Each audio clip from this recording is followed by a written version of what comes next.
Here beginneth the book of the Tales of Canterbury.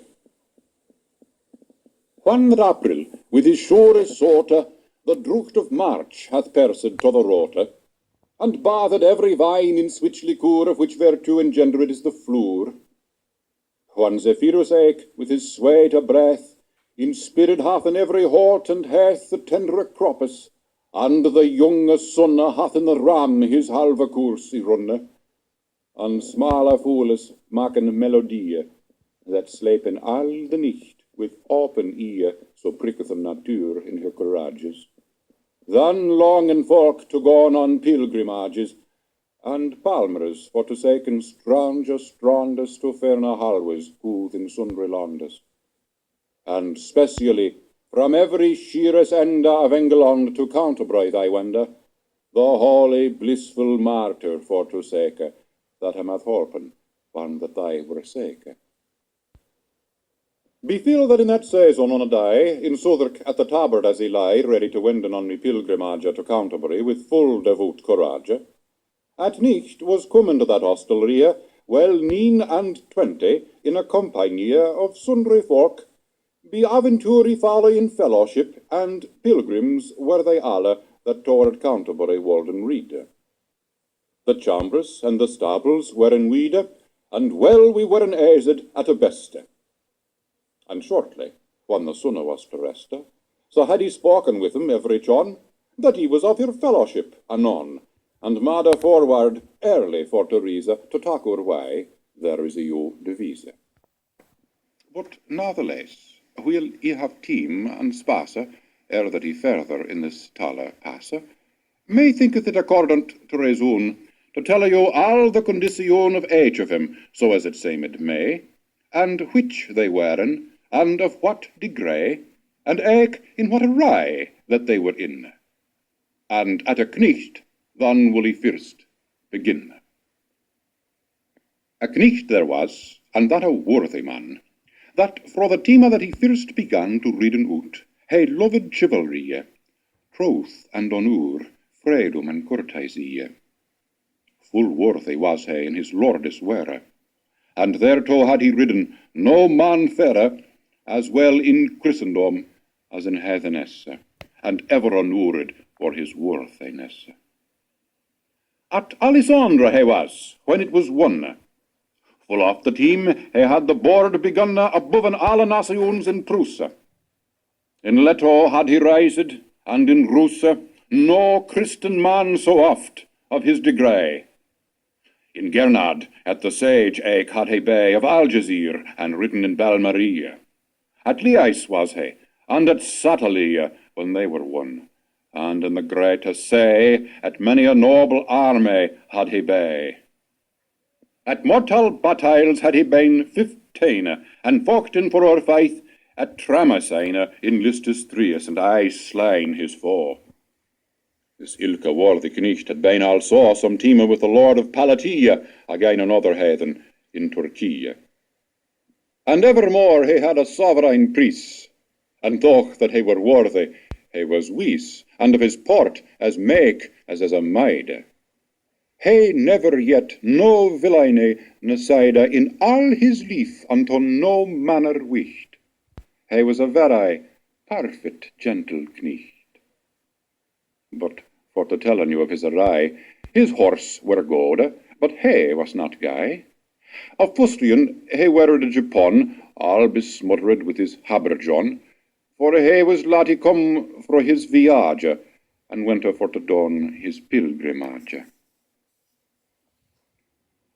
With him there was his son, a young Squire, a lover and a lusty bachelor, with lockes cruel as they were laid in press. Of 20 year of age he was, he guessed. Of his stature he was of even a length, and wonderly deliver, and of great strength. And he had been some time in Chivachia, in Flanders, in Artois, and Picardy, and borne him well, as of so little space, in hope to standen in his laddie grasse. Embroidered was he, as it were a maid, all full of fresh flowers, wheat and red. Singing he was, or flyting all the day. He was as fresh as is the month of May, Short was his gown, with sleeves long and wide. Well could he sit on horse and fair a read. He could a song smack, and well indeed, just and eke dance, and well portray and read. So hot he loved, that by nichter tale he slept no more than doth a nichtengale. Courteous he was, lowly and serviceable, and carved before his father at the table. A yeoman had he, and servants na mo at that time, for him list to read a so, and he was clad in coat and hood of grain. A sheaf of peacock arrows, bricht and cane, under his belt he bar full thriftily. Well could he dress his tackle yeomanly, his arrows drooped nocht with feathers lowe, and in his hand he bar a mighty bow. A knot head had he, with a brune visage. Of woodcraft well could he all the usage. Upon his arm he bar a gay brassiere, and by his side a sword and a buckler, and on that other side a gay dagger, harnessed well and sharp as point of spear.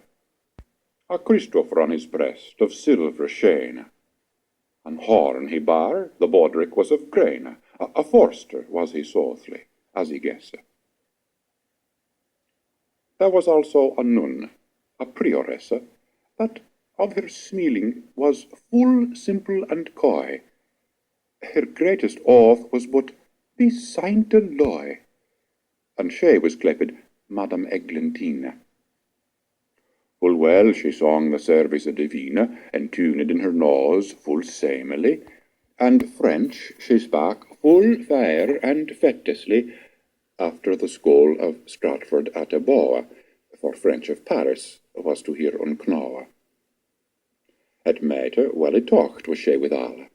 She let no morsel from her lippes falle, no wet her fingers in her sauce deep. Well could she carry a morsel, and well keep that no drop ne fill upon her breast. In courtesy was set full mutual her last. Her overlip weeped she so kleine, that in her cup there was no farthing sign of grace, when she drunken had her draught. Full samely after her maid she raucht, and secretly she was of great disport, and full pleasant, and amiable of port, and pained her to contrafeit a chair of court, and ben a statlich of manera, and ben holden dean of reverence. But for to speaken of her conscience, she was so charitable and so piteous, she would awape after she saw a moose cocked in a trap, if it were dead or bled. Of smaller wounds had she, that she fed with roasted flesh or milk and wastel bread, but sore wept she if one of them were dead, or if men smote it with a yerd smerte. And all was conscience and tendre herte. Full samely her wimple pinched was, her nose treatise, her e'en grey as glass, her mouth full small, and thereto soft and red. But secretly she had a fair forehead, it was almost a span abroad, I trowe, for hardly she was not undergrowe. Full fettis was her cloak, as he was war. Of small corral, about her arm she bar a pair of bades, gowded all with grain, and thereon hing a brooch of gold full sheen, on which there was first writ a crooned A, and after Amor vincit omnia. Another nunna with her had she, that was her chapelaine, and priestess three. A monk there was, a fire for the maestria, an outrider that loved veneria, a manly man to been an abbot able. Full many a dainty horse had he in stable, and when he rode, men micht his bridle hair, jingling in a whistling wind als clear, and eke as loud as doth the chapel bell. Thereas this lord was keeper of the cell, the rule of Saint Maur or Saint Benite because that it was old, and some dale straight, this ilka monk let all the things passe, and hailed after the newer world, the spasse. He hath not of that text a pulled hen, that saith that hunters be not holy men, nor that a monk, when he is wretcheless, is leaked until a fish that is waterless, this is to say, a monk out of his cloister. But thilke text held he not worth an oyster, and he said his opinion was good. What should he study and mock himself and ward, upon a balk in cloister alway to poor, or swinking with his handes, and laboure as Austin bit? Who shall the world be served? Let Austin have his swink to him reserved. Therefore he was a prickesur richt. Greyhounds he had as swift as fool in flicht. Of pricking and of hunting for the hare was all his lust, for no cost would he spare. He say his slaves pourfiled the hand with grease, and that the feenest of a land. And for to fasten his hood under his chin, he had of gold he rocked a full curious pin, a love knot in the greater end there was. His head was bald, that shone as any glass, and eke his face, as he had been in night. He was a lord full fat, and in good point. His e'en stape, and rolling in his head, that stamed as the furnace of a lead. His boat is supple, his horse in grey to start. No, certainly he was a fair prelate. He was not pale as a forpeened ghost. A fat swan loved he best of any roast. His palfrey was as brown as is a berry. A friar there was, a wanton and a merry, a limitur, a full solemn man. In all the orders four is none that can so muchel of dalliance and fire language. He had a mad full many a marriage of younger women at his own cost. Unto his order he was a noble post. For he had power of confession, as said himself, more than a curate, for of his order he was licentiate. Full sweetly heard he confession, and pleasant was his absolution. He was an easy man to give penance, thereas he wist to have a good pittance. For unto a povre order for to give is seen that a man is well strive. For if he have, he durst make a want. He wist that a man was repentant. For many a man so hard is of his heart, he may not weep, although him sore smerte. Therefore, instead of weeping and prioress, men mote give silver to the povre friars. His tippet was aye farced full of knieves and pennies for to given fair weaves. And certainly he had a merry note. Well could he sing and playen on a rote. Of yeddings he bar outrely the priest. His necker wheat was as the fleur de lis. Thereto he strong was as a champion. He knew the taverns well in every tune, and every hostelaire and tapister, better than a lazar or a beggarster. For unto such a worthy man as he, accorded not, as be his faculty, to have with sic lazars acquaintance. It is not honest, it may not avance, for to deal in with no switch perile, but all with rich and sellers of vitile. And over all there is profit shoulderise, courteous he was, and lowly of service. There nas no man nowhere so virtuous. He was the best beggar in his house, and he have a certain firm for the grant. None of his brethren come there in his haunt. For though a widower had a knock to show, so pleasant was his in principio, yet would he have a fair thing ere he went. His purchase was well better than his rent. And rage he could, as it were, reach a whelp. In love days there could he muchel help, for there he was not like a cloisterer, with a threadbare cope as is a pauvre scolaire, but he was like a meister or a pauper. Of double worsted was his semi-copper, that rounded as a bell out of the press. Somewhat he-lipsed for his wantonness, to mark his English swayed upon his tongue. And in his harping, one that he had sung, his e'en twinkled in his head aricht, as dawn the stars in the frosty nicht. This worthy linetur was clept to bird. The tape bugged out. So now it's on page 13 and it should start here. But it was doing a little bit of a Paul is dead thing, so just start from here. I mean, we're just listening to this language anyway, so enjoy. A good man was there of religion, and was a poor person of a tune, but rich he was of holy thought and work. He was also a learned man, a clerk, that Christus gospel truly wold preach. His parishioners devoutly wold he teach. Benign he was, and wonder diligent, and in adversity full patient. And switch he was private oft to see this.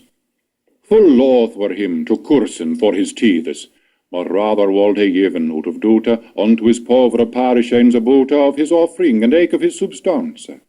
He could in little thing have suffisance. Weed was his parish, and houses fair asunder, but he ne left not for rain nor thunder, in sickness nor in mischief, to visit the fairest in his parish, much and little, upon his fate, and in his hand a staff. This noble ensample to his shape he gaf, that first he rochte, and afterward he tauchte. Out of the gospel he tho wordes kochte, and this figure he added eke thereto, that if gold ruste, what shall Iron do? For if a priest be fooled, on whom we truste, no wonder is a leeward man to ruste. And shame it is, if a priest ta cape, a shitten shepherd, and a kleine shape. Well ought a priest ensample for to give, be his kleiness, who that his shape should live.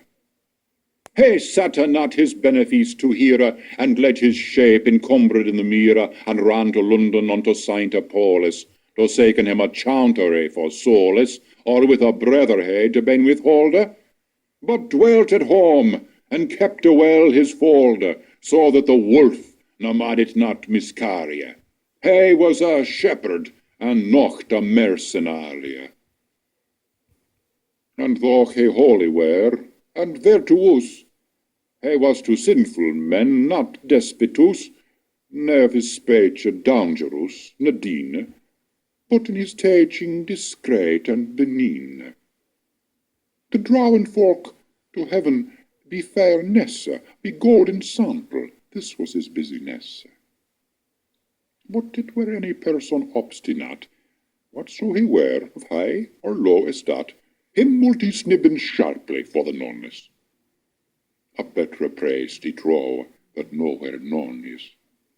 He waited after no pomp and reverence, ne marked him a specid conscience. So the tape bugged out again, and now we're on page 16, but I don't know, maybe it'll help. We'll see. Careless of the diocese, and knew her consile, and was all he read. Yeah, it's right there. A garland had he set upon his head, as great as it were from alle stake. A buckler had he made him of a cake. With him there rode a gentle pardoner of Roncesvalles, his friend and his compere, that straight was coming fro the court of Rome.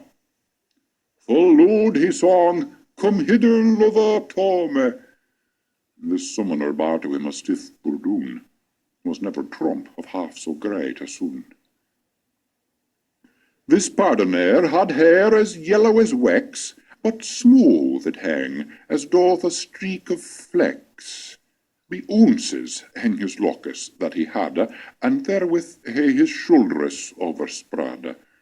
but thin it lie, be corpons on and on. But hod for jollity werd he none, for it was trussed up in his wallet. Him thocht he rode all of the new jet. The chevalier, sav his cap, he rode all bara. Switch glaring Ian had he as an hara. A vernicle had he sword upon his cap. His wallet lie before him in his lap. Bread full of pardon, coming from Rome all hot. A voice he had as small as hath a goat. No beard had he, nor never a shoulder have. As small it was as it were lattice shave. He true he were a gelding or a mare. But of his craft, fro Berwick unto Wara, now was there switch another pardonaire. For in his mal he had a pilwa bear, which that he said was o'er a laddie vile. He said he had a gobbet of the sail that Saint Peter had, when that he went upon the sea, till Jesu Christ him hente. He had a croice of latoon full of stones, and in a glass he had a piggus bonus. But with these relics, when that he found a povre person dwelling upon land, upon a day he got him more money than that the person got in months twae. And thus with feigned flattery and jappis, he mad the person and the people his apis. But truly to tell in at a lasta, he was in church a noble ecclesiasta. Well could he read a lesson or a story, but alder best he sung an offeratory. For well he wist when that song was sung, he must a preach and well a feel his tongue to win a silver, as he full well could. Therefore he song the murrierly and lewd. Nu have he told you softly in a clause the estate, the array, the number, and eke the causa we that assembled was this compagnia in Southwark at this gentle hostelry that hicht the tabard fast to be the bell. But nu is time to you for to tell that we baren us that ilka nicht, when we were in that hostelry a licht. And after will he tell of our viage, and all the remnant of our pilgrimage. But first he pray you of your courtesy, that ye narrate it not me villainy, though that he plainly spake in this matter, to tell you here wordes and here chair, no though he spake here wordes properly. For this ye knowen also well as he, whoso shall tell a tale after a man, he mote rehearse as nie as ever he can, average a word, if it be in his charge. I'll spake he never so rudelich and large, or else he mote tell his tale untrue, or fine thing, or find wordes new. He may not spare, although he were his brother, he mote as well say a word as another. Christ spake himself full broad in holy writ, and well ye wot no villainy is it. Eke Plato saith, also that can him read, the wordes mote be cousin to the dead. Also I pray you to forgive it me, I'll have ye not set fork in here degree here in this tale, as that they should stand. Me wit is short, ye may well understand. Great cheer mad our hostus every chon, and to the supper set he us anon. He served us with vitail at the beste, strong was the wine, and well to drink was leste. A seemly man our hoste was withal, for to have been in marshal in an hall. A larger man he was, with Ian Stape, of there Borgeises there none in shape. Bold of his speech, and wise, and well he talked, and of manhood him lacked a rich nocht. Eke thereto he was recht a merry man, and after supper playin he began, and spake of mirth, among us other things, one that we had mad who reckoning is, and said thus, No lordings truly, ye been to me recht welcome heartily. For be me troth, if that he shall not lie, he sought not this year so merry a compagnia atonis in this herberwe as is new. Fine will he don you mirth, wist he who? And of a mirth I am richt nu bethocht, to don you eis, and it shall coste nocht. Ye gone to Canterbury, God you spade, the blissful martyr quitte you your maid, and well he wot, as ye gone be the way, ye sharpen you to talen and to play, for truly comfort no mirth is known, to read by the way dumb is a stone. Therefore will he maken you to sport, as he said erst, and don you some comfort. And if you liketh all be on assent, for to standen at me judgment, and for to worken as he shall you say, tomorrow, when ye reading be the way, no be me father's soul that is dead, but ye be merry, he will give you mean head. Hold up your hands, withouten more a speech. Our consail was not long for to seche, us thocht it was not worth to make it wheeze, and granted him withouten more of ease, and as him reste. Lordings, quod he, nu hearkeneth for the beste, but tak it not to pry you in disdain. This is the point, to spake in short and plain, that each of you to shorter with or wye, in this viage shall tell tales twaye to Canterbury ward, he main it so, and homeward he shall tell in other toe of aventures that Willem han befall.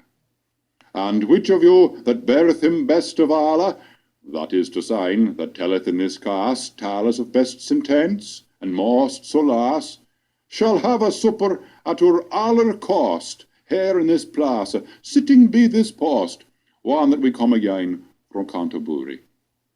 And for to make you the more amury, I will myself and godly with your reader, richt at mine own cost, and be your guide.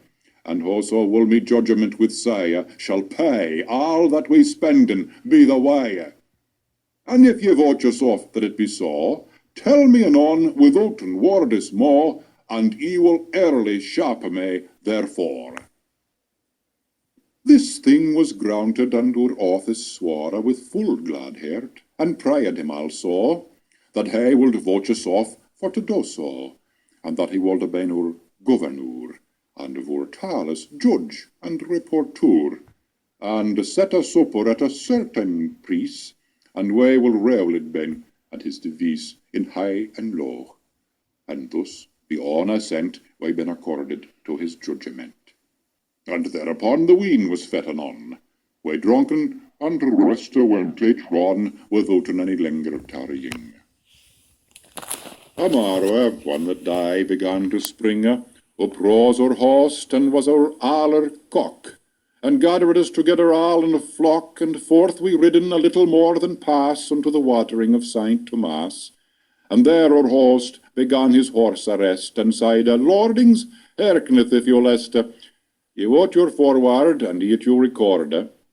If even song and more song accord, let's say nu who shall tell the first tale. As ever a moughty drink a wine or ale, whoso be rebel to me judgment shall pay for all that be the way is spent. Nu draweth cut, ere that we fare twin. He, which that hath the shortest, shall begin. Sir Knecht, quod he, me meister, and me lord, nu draweth cut, for that is mine accord. Cometh near, quod he, me laddie prioress. And ye, Sir Clerk, laat be your shamfastness, nu studieth nocht. Lay hand to every man. Anon to drawen every wicht begun, and shortly for to tellen as it was, where it be aventure, or sort, or cas, the soth is this, the cut fell to the knecht, of which full blithe and glad was every wicht, and tell him most his tale as was reason, be forward, and be composition, as ye han heard, what needeth wordes more. And when this good man saw that it was so, as he that wise was, and obedient to keep his forward, be his free assent, he said, Sin he shall begin the game, what welcome be the cut, a goddess nam, Now let us read, and hearkeneth what he say. And with that word, we ridden forth o'er way, and he began with recht a merry cheer his talen on, and said as ye may hear. All right, good luck.